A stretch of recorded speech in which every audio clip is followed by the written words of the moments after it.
Hello everyone, मैं Sandeep sir आप सभी का हमारे यूट्यूब चैनल अनिष्क एकेडमी में स्वागत करता हूं। आज हम जानने वाले हैं कि सातवाहन वंश और वाकाटक वंश के किस शासक ने छत्तीसगढ़ में अपना वर्चस्व स्थापित किया। सातवाहन व वाकाटक वंश से संबंधित ऐसे कौन कौन से साक्ष्य हैं जो हमें यह बताते हैं कि इन्होंने छत्तीसगढ़ में शासन किया, और साथ ही जानेंगे वे सभी इंपॉर्टेंट पॉइंट्स जहां से इन दोनों वंश के संबंध में एग्जाम में क्वेश्चंस पूछे जाते हैं। अगर आप हमारे चैनल पर नए हैं और यदि आप छत्तीसगढ़ को बारीकी से जानना चाहते हैं तो आप हमारे चैनल अनिष्क एकेडमी को अभी सब्सक्राइब करें और साथ ही बेल आइकन जरूर दबाएं ताकि नेक्स्ट वीडियो अपलोड होते ही आपको नोटिफिकेशन मिल जाए। चलिए शुरू करते हैं छत्तीसगढ़ में सातवाहन वंश। छत्तीसगढ़ में सातवाहन वंश के संबंध में जानने से पहले भारत के इतिहास में सातवाहनों के बारे में कुछ बातें मैं आपको बताना चाहूँगा।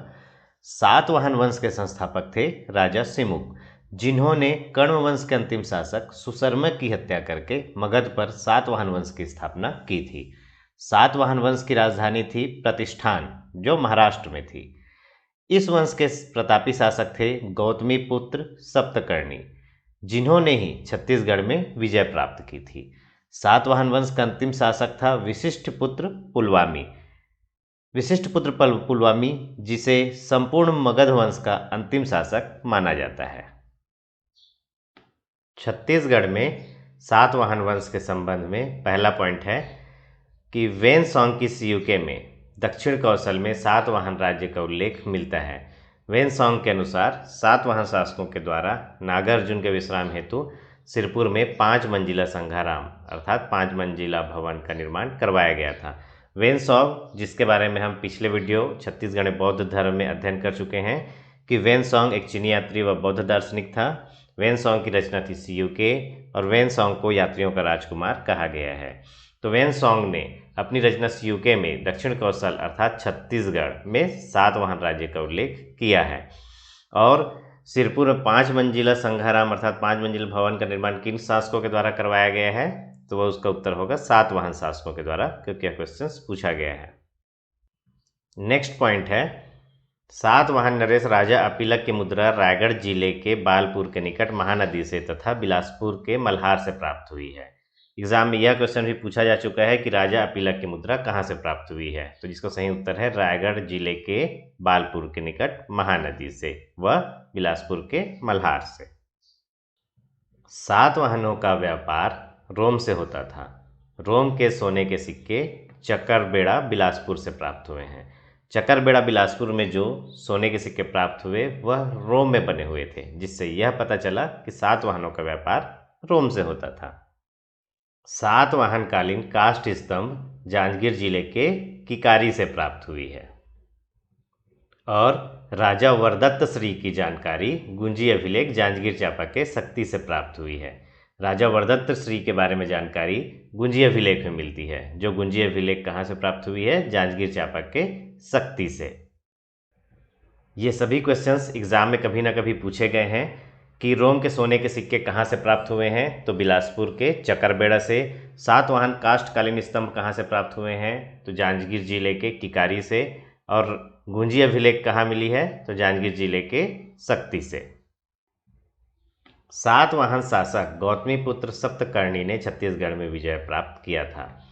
मैंने आपको वीडियो की स्टार्टिंग में बताया था गौतमीपुत्र सप्तकर्णी के बारे में कि गौतमीपुत्र सप्तकर्णी को वेदों का आश्रयदाता कहा गया है, पश्चिम का स्वामी कहा गया है। वह गौतमीपुत्र सप्तकर्णी को त्रिसमुद्र तोय पितावाहन की उपाधि भी दी गई है। त्रिसमुद्र तोय पितावाहन अर्थात ऐसा कहा जाता है कि इसके घोड़े ने 3 समुद्र का पानी पिया था। भारत 3 समुद्रों से घिरा हुआ है, अरब सागर, हिंद महासागर और बंगाल की खाड़ी। तो इसका मतलब यह है कि गौतमीपुत्र सप्तकर्णी का वर्चस्व इस पूरे भूभाग पर था। ये थी छत्तीसगढ़ में सातवाहन वंश के संबंध में कुछ महत्वपूर्ण पॉइंट्स जहां से क्वेश्चंस बनते हैं।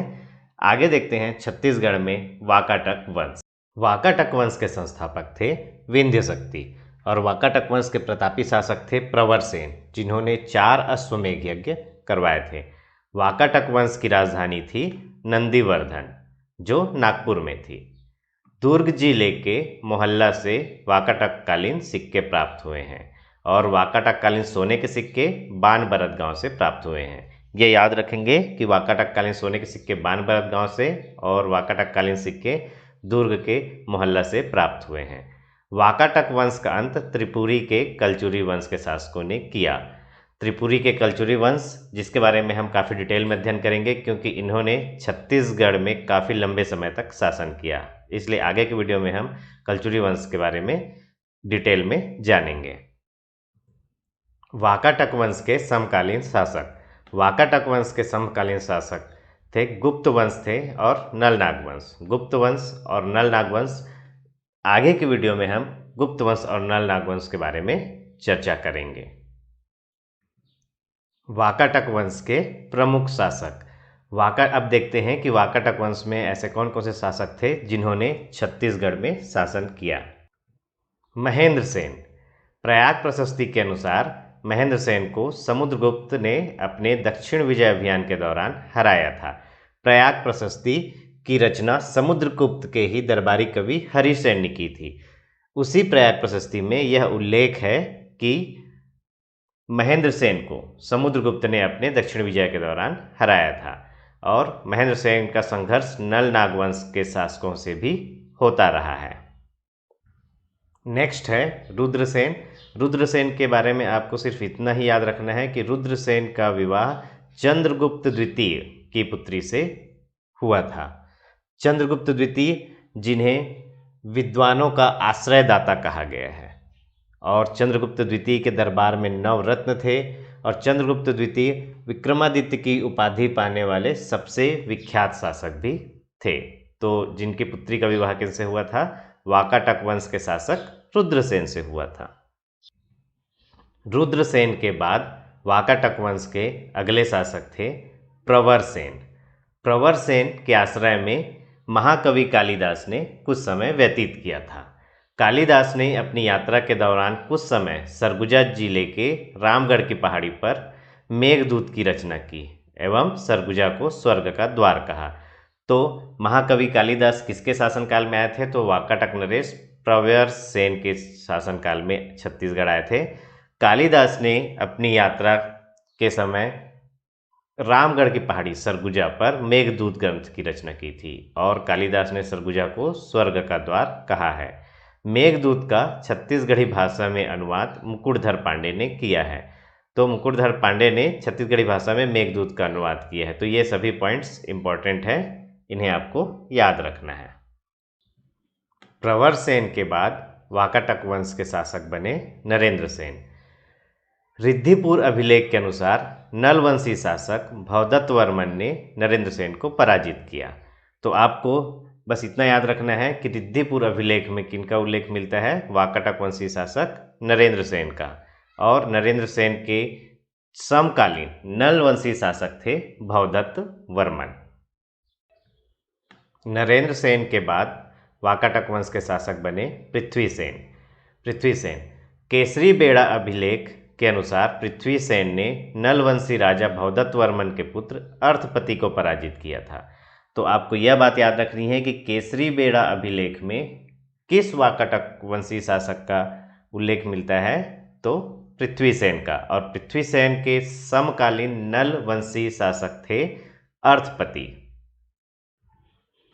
पृथ्वीसेन के बाद छत्तीसगढ़ में वाकाटक वंश के अंतिम शासक बने हरिसेन। हरिसेन स्कंदवर्मन के समकालीन थे। स्कंदवर्मन भी नल नागवंशी शासक थे। तो हरिसेन स्कंदवर्मन के समकालीन थे। जब वाकाटक वंश नष्ट होने के कगार में था तब वत्स गुलाम वंश के वाकाटक की एक शाखा ने आकर शासन किया। ये थी छत्तीसगढ़ में वाकाटक वंश के संबंध में कुछ महत्वपूर्ण बातें। आपको ये बातें याद रखनी है कि समुद्रगुप्त ने महेंद्र सेन को पराजित किया था। रुद्रसेन ने चंद्रगुप्त द्वितीय की पुत्री से विवाह किया था। प्रवरसेन के आश्रय में महाकवि कालिदास छत्तीसगढ़ आए थे। और नरेंद्र सेन नल नगवंशी शासक भवदत्त वर्मन के समकालीन थे। पृथ्वीसेन नलवंशी राजा अर्थपति के समकालीन थे। और हरिसेन नल नागवंशी शासक स्कंदवर्मन के समकालीन थे। नल नागवंश और गुप्त वंश का हम काफ़ी डिटेल में आगे के वीडियो में चर्चा करेंगे। अगर आपको यह वीडियो पसंद आई हो तो इस वीडियो को लाइक करें, दोस्तों को शेयर करें और साथ ही हमारे चैनल अनिस्क एकेडमी को सब्सक्राइब करना बिल्कुल भी ना भूलें। धन्यवाद।